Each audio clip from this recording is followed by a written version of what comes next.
So good afternoon. My report is about Harold Bloom poetry, revisionism, and expression. So before we start to the topic, a search about Harold Bloom. Harold Bloom is born on July 11, 1930 and died on October 14, 2019. He is an American literary critic and the Sterling Professor of Humanities at Yale University. He is often cited as the most influential English language critic of the late 20th century. Following the publication of his first book in 1959, Bloom wrote more than 50 books, including 20 books of literary criticism, several books discussing religion, and a novel. Next is we'll start on the topic. Psyche is ultimately from the Indo-European root "pes" meaning to breathe and possibly was imitative in its origin. Text goes back to the root text, meaning to weave and also to publicly. So we all know what weave means. It's to form. Represent has its root "es" to be. My question thus can be rephrased. What is a breath and what must a weaving or a fabrication be so as to come into being again as a breath? Next, in the context of post-enlightenment poetry, a breath is at once a word, and it stands for uttering that word, a word in instance of one's own. So I search the meaning of stance is posture.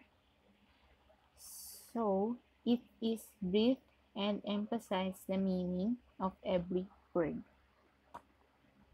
In this context, a weaving or a fabrication is what we call a poem, and its function is to represent, to bring back into being again as individual, stance, and word. The poem as text is represented or seconded by what psychoanalysis calls the psyche. So here, a poem is followed by the certain word that fabricates and gives meaning to it. So it's give meaning. Next, but the text is rhetoric and as a persuasive system of tropes can be carried into being again only by another system of tropes. Rhetoric can be seconded only by rhetoric, for all that rhetoric can intend is more rhetoric. So I searched about the meaning of rhetoric.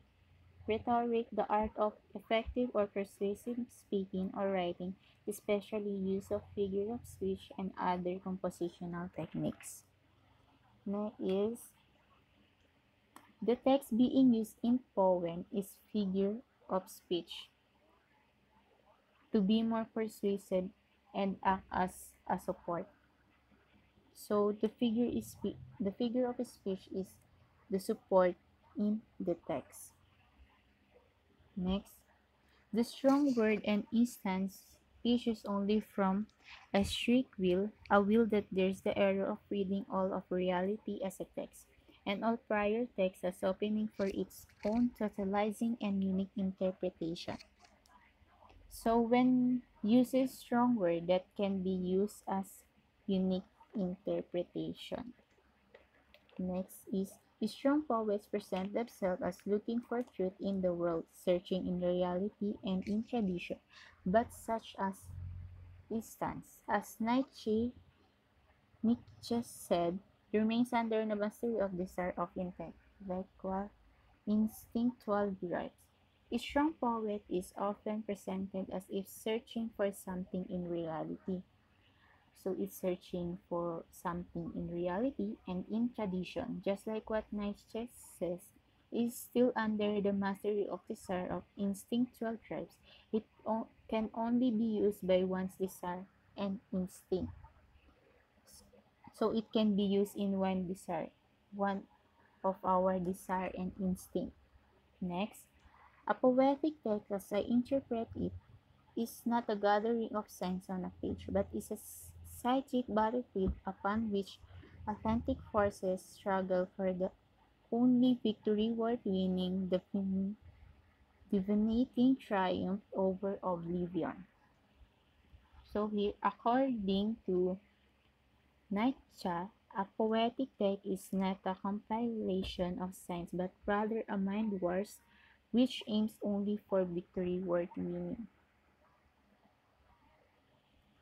Next, something in nearly every reader wants to say, here is a poem and there is a meaning, and I am reasonably certain that the two can be brought together. Unfortunately, poems are not things but only words that refers to other words, and those words refers to other words, and so on, into the densely overpopulated world of literary language.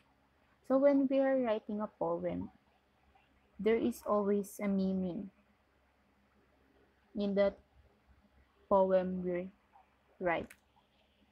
So it's instead to reach at least every reader that here is a poem that has a meaning and can be brought together. However, poems are only words that gives meaning to other words and so as to that other words, in which the word of literary language becomes overpopulated.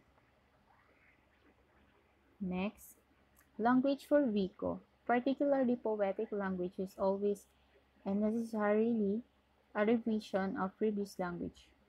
Vico, so far as I know, inaugurated as crucial insight that most critics still refuse to assimilate, which is that every poet is belated, that every poem is an instant of what Freud called, I don't know how to pronounce it, or retroactive meaningfulness.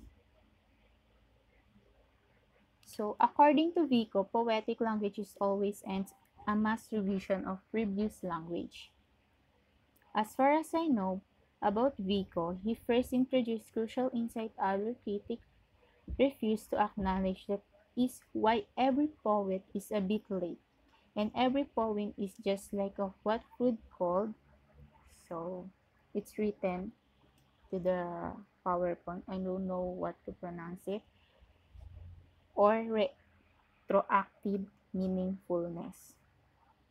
Next, any poem, meaning even Homer, if we could know enough about his precursors, is only the position of being after the event. In terms of literary language, his art is necessarily an aftering, and so at the best he strives for a selection through repression out the traces of the language of poetry. That is, he purposes some of the traces and remembers others. Any poet means just like Homer is about the position of after the event in terms of literary language. Thus, often misleads to a creative misreading which one can't conclude the meaning fully present. So uh, it misleads to a creative misreading. Next, a strong poem does not formulate poetic facts any more than strong reading or criticism formulate them. For a strong reading is the only poetic fact that only revenge against time that endures, that is successful in canonizing one text as opposed to a rival text. So a story poem is the only revenge against time which is successful in expressing this text, one's text, against a rival text. Next, there is no textual authority without an act of imposition, a declaration of property that is made figuratively rather than properly or literary.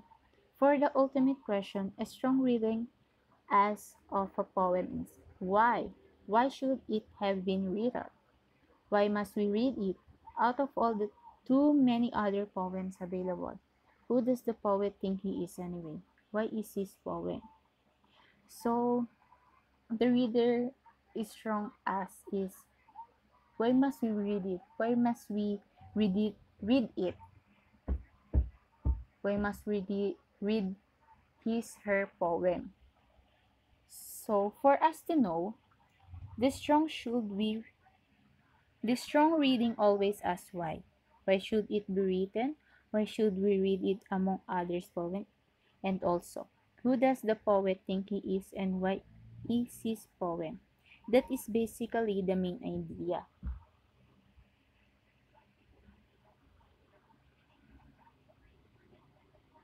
Next, since poetry, unlike the Jewish religion, does not go back to a truly divine origin, poetry is always at work imagining its own origin or telling a persuasive lie about itself to itself. So, poetry, unlike religion, works at its own origin. Next, persuasion in a poem is the work of rhetoric, and again, Vico is the best of guides, for he convincingly relates the origin of rhetoric to the origins of what he calls poetic logic, or what I would call poetic misprision. Vico's profundity as a philosopher of rhetoric, beyond all others ancient and modern except for his true son, Kenneth Burke, is that he views trope as defenses. So, persuasion in a poem is a poetic misprision, just like the art of Vico. So, it's a misprision, just like the work of Vico, except his son, Kenneth Burke, who views trope as defenses. So, Kenneth Burke, he views the tropes as defenses. Yun nga. Next, Vico is asking a crucial question, which could be interpreted reductively as what is a poetic image, or what is a rhetorical trope, or what is a psychic defense? Vico's answer can be read as a formula.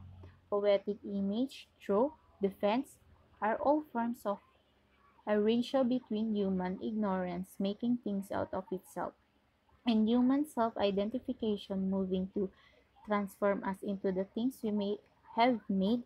When the human ignorance is the trespass of poetic repression of interiority. So Vico's poetry often asks questions and can be read as a formula on when a human self-identification transform to the things we've made.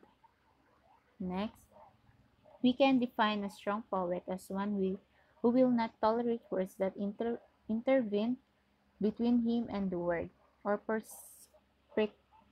precursors standing between him and the muse. We can know a strong poet as one who don't tolerate words that intervene between the two. Next, precisely here I locate the difference between the strong poets and Freud, since what Freud calls repression is, in the greater poets, that imagination of counter sublime. We can He mentioned Freud calls repression, which means the imagination of a counter sublime. Or as for him, why not use unconscious as opposed to repression? So why not he use the unconscious as opposed to repression? On a strict Freudian view, a good poem is a sublimation and not a repression. Like any work of substitution that replaces the gratification of prohibited instincts, the poem, as viewed by the Freudians, may contain antithetical effects but not unintended or counterintended effects. So, as for Freudian view, a good poem is a sublimation and not a repression.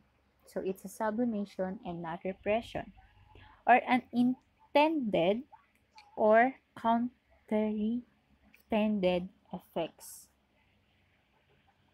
Next, in the Freudian valorization of sublimation, the survival of those effects will be flaws in the poem, but poems are actually stronger when they're intended effects battle most intensely against their over intention.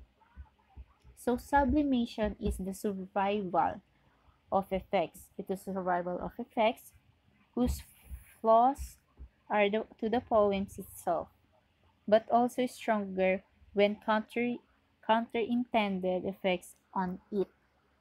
Next, imagination. As imagination, it's only imagination. As Pico understood that and Freud did not, is the faculty of self-preservation, and so the proper use of Freud for the literary critic is not so to apply Freud as to arrive at a Oedipal interpretation of poetic history. He finds that works as Pico understood and Freud did not as the faculty of self-preservation and as a misunderstanding of his own works. Next, in studying poetry, we are not studying the mind nor the unconsciousness. Even if there is unconscious, we are studying a kind of labor that has its own latent principle that can be uncovered and then taught systematically. I'm sorry, it's unconscious. Poem is poem in short are defensive process in constant change. So it's constant change and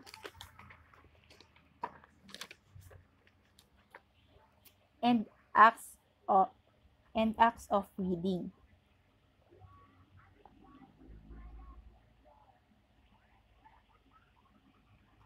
As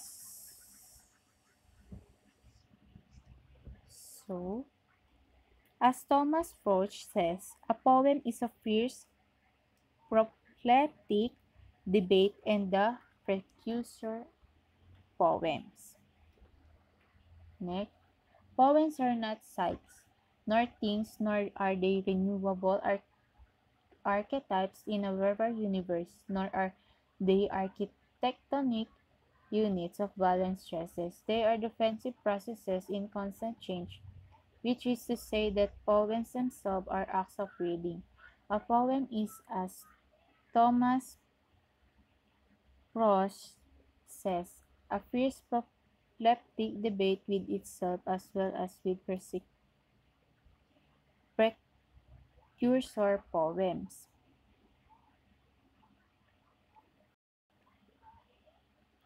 Or a poem is a dance of substitutions, a constant breaking of the vessel as one limitation and those a representation, only to be restituted in its turn by a fresh, I mean, a fresh representation. Every strong poem, at least since Petrarch, has known implicitly what Nietzsche taught us to know explicitly. So, I searched about the pronunciation of Nietzsche, and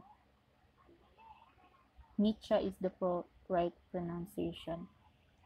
That there is only interpretation, and that every interpretation answers an earlier interpretation and then must yield to a later one. So here, a poem is also a dance of substitution. It's a dance of substitution, an icebreaker. It is, as its answer and represent in turn comes out by a new representation. Excuse me. Like just like Petrarch, a strong poem has known implicitly what Nietzsche, Nietzsche taught us, that there is only interpretation and that each interpretation answers an earlier interpretation and then must provide to a new one. So it must provide to a new one. So that's all. Thank you. I hope you understand it. Thank you so much.